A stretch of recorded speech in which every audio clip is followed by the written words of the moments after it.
Apa kabar pemirsa? Dan apa kabar dengan pengeluaran Anda di bulan Ramadan ini? Kenapa saya bertanya soal itu? Saya agak sedikit heran ketika bulan suci Ramadan tiba, kenapa pusat-pusat perbelanjaan, pasar, toko ramai sekali dikunjungi dan diborong oleh banyak orang untuk membeli kebutuhan dalam rangka bulan suci Ramadan. Seharusnya bulan ini bulan penuh menahan diri sehingga mungkin nggak perlu belanja sebanyak itu ya. Puasa kok boros. Ini yang akan kita diskusikan tentunya bersama saya DK dalam DK Show.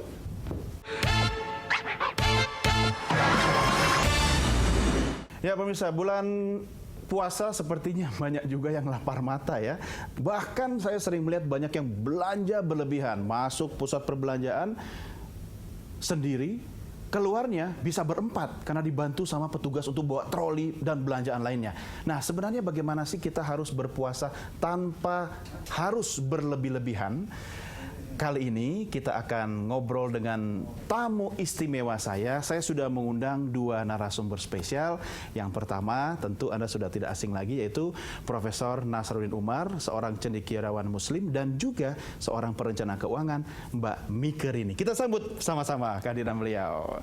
Iya. Assalamualaikum, Prof. Nasar, apa kabar? Sehat? Senang. Alhamdulillah, ketemu lagi. Silakan Prof. Mbak Mike, apa kabar? Alhamdulillah sehat baik, ya? sehat.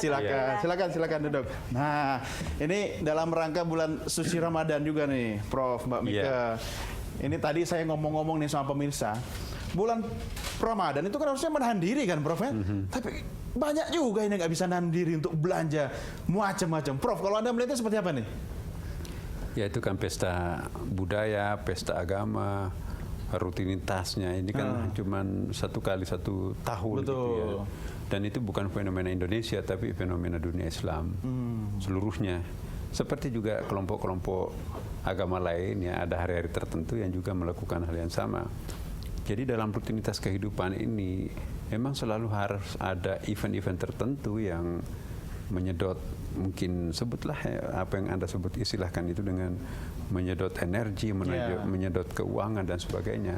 Tetapi pertanyaan Dika itu masih perlu diperdebatkan ya secara ekonomi. Benar nggak itu terjadi semacam apa ya? Euforia belanja. Jangan melihat konsumerismenya pada hari-hari Lebaran atau hari puasa ya. Tapi kita juga melihat ada geliat ya, geliat ekonomi yang sangat luar biasa pada bulan suci Ramadan. Ya, perkembangan pertumbuhan ekonomi juga mungkin bisa ada kontribusinya di situ kan. Betul. Perbankan semuanya sampai sekitar 160 triliun itu katanya peredaran uang.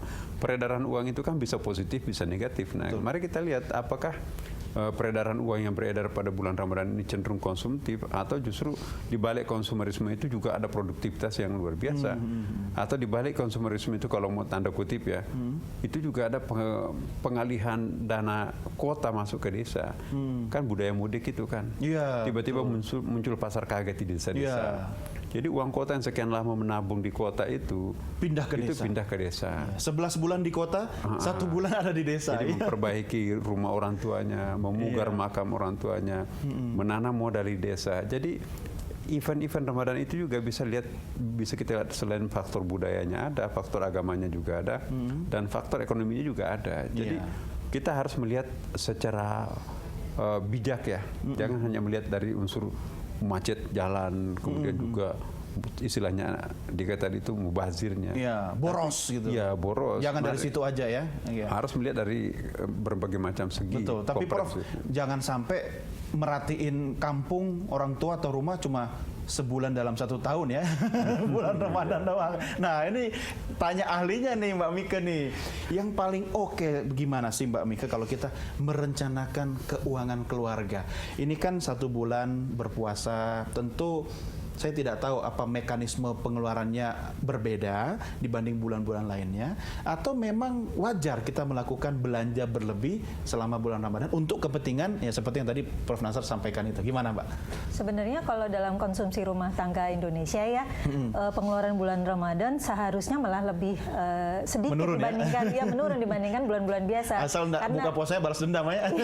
Nah, itulah yang biasanya menjadi semacam apa ya, kebiasaan karena sudah menahan lapar sepanjang hari, kemudian biasanya begitu menjelang berbuka segala sesuatu itu kayaknya mau gitu. Jadi dihajar semua.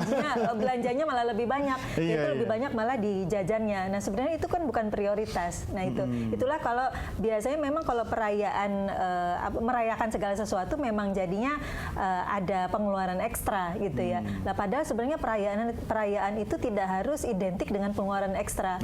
Karena itu bulan Ramadan pengeluarannya sepertinya harusnya sama dengan pengeluaran bulan biasa. Memang Kalaupun ada yang istimewa. ekstra, Ada yang istimewa itu pada saat merayakan hari raya Lebarannya. Betul. Itu pun biasanya kalau yang karyawan dibiayai dari tunjangan hari Iya, raya. THR. Nah, bagi sebenarnya yang bukan karyawan yang tidak dapat THR, nah yang namanya Lebaran itu kan selalu berulang setiap tahun. Jadi seharusnya memang dapat diantisipasi jauh-jauh hari dengan menabung khusus untuk membiayai pengeluaran hari raya ini. Iya. Sehingga keuangan rumah tangga seharusnya baik-baik saja. Sebenarnya wajar ya Mbak ya, kita merayakan ya kan, ini kan dalam tanda petik sebuah pesta kemenangan. Jadi ya kalau bulan-bulan biasanya berbeda dengan bulan Ramadan, nggak apa-apa dong, sedikit-sedikit agak bertambah pengeluarannya. Ada nilai yang wajar nggak misalnya kalau hitung-hitungan berapa persen misalnya itu pengeluaran ekstra dalam bulan-bulan tertentu seperti bulan Ramadan? Kalau untuk pengeluaran dan alokasi rumah tangga tentunya memang harus ditempatkan dengan baik lah, karena dengan itu yang bijak namanya ya. merencanakan ya. Kalau tidak direncanakan biasanya kita jadi seperti membabi buta gitu, segala sesuatu serba penting. Padahal kan ada prioritas karena kita punya penghasilan kan terbatas. Tetapi kita punya keinginan ya, kebutuhan apalagi keinginan banyak sekali ya.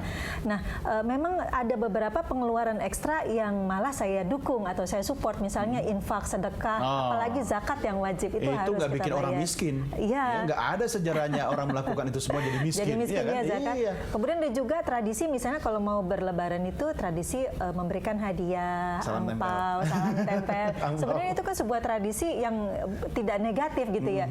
Asalkan semuanya kata kuncinya sebenarnya anggaran. Kita mengeluarkan sesuai dengan kemampuan kita gitu. Betul. Jadi bukan karena tetangga sebelah dia mengeluarkan segitu, saya malu dong. Nah, itu biasanya yang menjadi kendala sehingga orang membuat keputusan yang kurang tepat. Nah, ini kalau sudah menyangkut sini filosofinya lebih dalam nih. Nanti Prof Nasar yang akan menjawab. Tapi kita break dulu ya. Oke. Kita akan lanjutkan di segmen berikutnya. Pemirsa, jangan kemana-mana, tetap bareng saya DK dalam DK Show.